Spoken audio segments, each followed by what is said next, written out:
Hello दोस्तों, आपका स्वागत है अपने कमल एजुकेशन एकेडमी के अंदर। जैसे हमने पिछले वीडियो में देखा था कि हमने एक रियल फ्लावर को वाटर कलर में कन्वर्ट किया है था। अब उस फ्लावर को हम कन्वर्ट करेंगे एज अ रिपीट की तरह, उसको उपयोग करना है डिज़ाइन के लिए।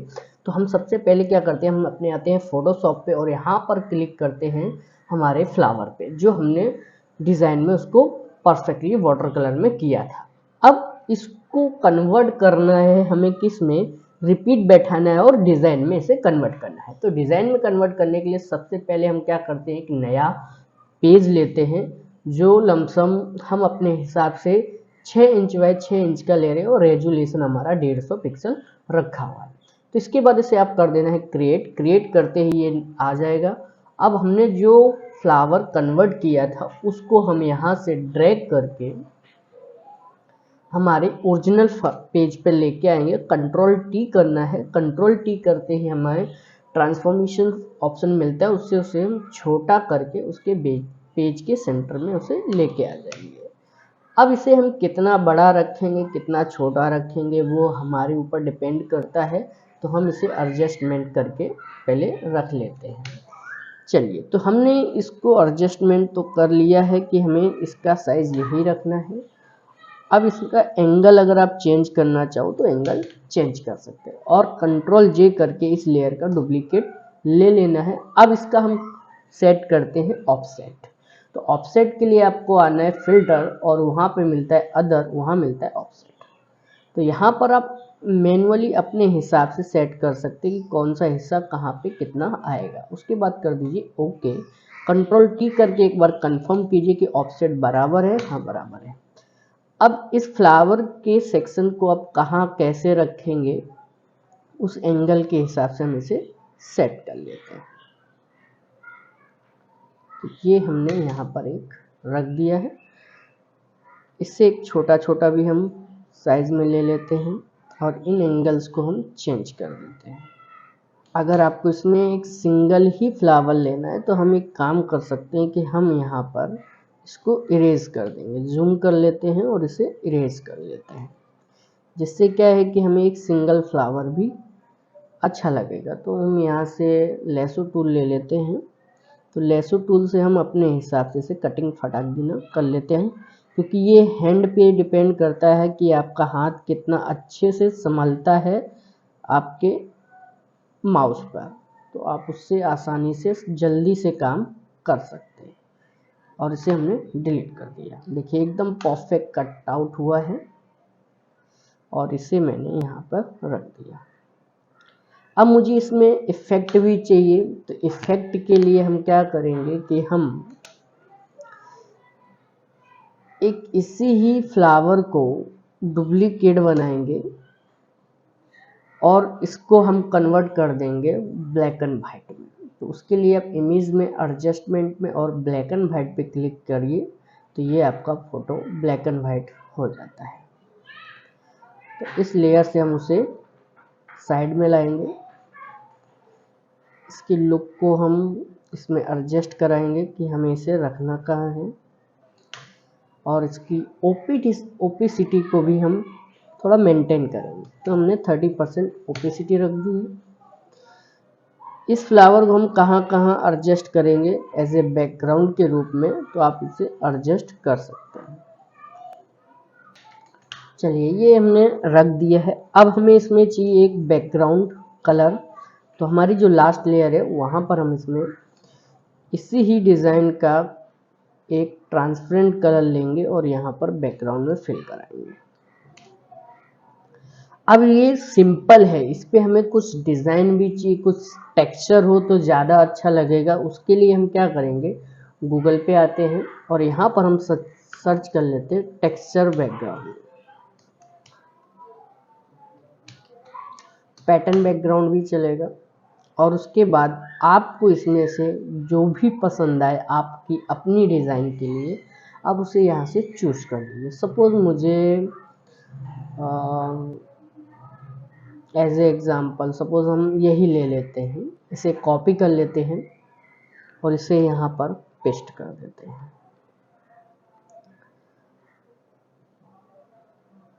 पेस्ट करने के बाद इसे हम यहाँ पर एडजस्ट कर देते हैं, इसका रिपीट भी बैठा देते हैं क्योंकि हमें फुल पेज में चाहिए। तो फिलहाल हम ऐसे एडजस्ट कर रहे हैं। चलिए दोनों को मेंटेन करके कंट्रोल ई करते हैं और इसमें हम कितनी साइज हाइट में रखेंगे इसके थ्रू हम यहाँ पे एडजस्ट करा देते हैं। हो जाने के बाद अब हम इसका क्या करेंगे, इसको भी ऑफसेट करके देखेंगे कि ये परफेक्टली मैच हो रहा है कि नहीं हो रहा है। तो पहले हम क्या करते हैं, इसके ऊपर की जितनी भी डिज़ाइन है उसको हम रिमूव कर लेते हैं। अब उसके बाद इसे सेलेक्ट करके इसका पहले एक डुप्लीकेट निकाल लेते हैं क्योंकि हमें फिर से ज़रूरत इसकी पड़ सकती है। तो इसे हम छोड़ देते हैं और इसे ऑफसेट करते हैं। तो देखिए ऑफसेट करते ही ये आ तो गया है, कुछ हद तक ठीक ठाक ही लग रहा है, लेकिन कहीं कहीं ये कटआउट भी आ रहा है। तो यहाँ जो कटआउट आ रहा है उसे हम थोड़ा थोड़ा एडजस्टमेंट कर देते हैं क्योंकि इसे हम बारीकी से ही देख सकते हैं। तो यहाँ पर हम लेते हैं लेसो टूल या पिच टूल भी ले सकते हैं, जिससे ये मिक्स हो जाएगा। यहाँ से भी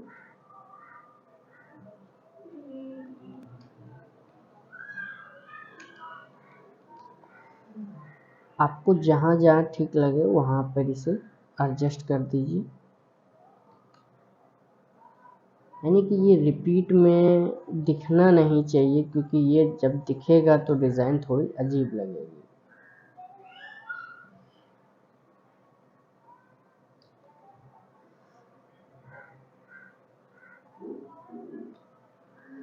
चलिए ये तो कुछ ठीक ही ठाक है, चलेगा। अब हम क्या करते हैं कि हमारे ये जो डिज़ाइन थे इनके ऊपर हम क्लिक करते हैं कंट्रोल से और इसके ऊपर से उसे डिलीट कर देते हैं क्योंकि हमें इसे ऊपर उभरा हुआ चाहिए।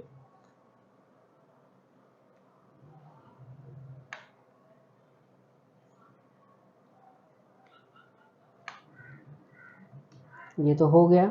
देन हमें बाकी डिज़ाइन भी इसके ऊपर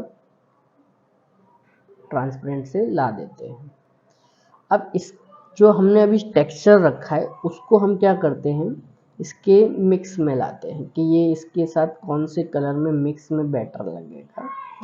तो हम इसमें अलग अलग ऑप्शन ट्राई कर लेते हैं। एकदम इसे हार्ड लाइट ले लेते हैं जिससे ये हार्ड लाइट में इसके बैकग्राउंड के साथ मिक्स है। अब हम क्या करते हैं कि ये डिज़ाइन तो बन गई है, अब ये इसका रिपीट बैठता है कि नहीं बैठता है उसको भी हम एक बार चेक कर लेते हैं। तो हम क्या करते हैं कि इसका हम पैटर्न बना लेते हैं। पैटर्न बनाने के बाद आप इससे एक डबल पेज लीजिए जिसमें आप इसे ट्राई कर सकते हैं। तो सपोज़ मैंने एक यहाँ पर 21 बाई 45 का पेज लिया है और इसमें उस डिज़ाइन को मैं फिल करके चेक कर दूँगा।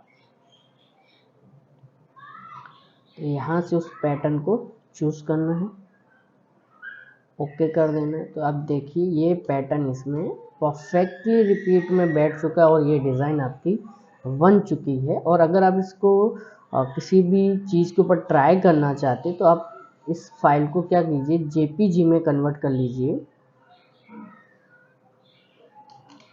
और इंटरनेट पे जो मैं पहले भी कई सारी वीडियोस में बता चुका हूँ, डीजी माई टेक्स्ट पे आइए,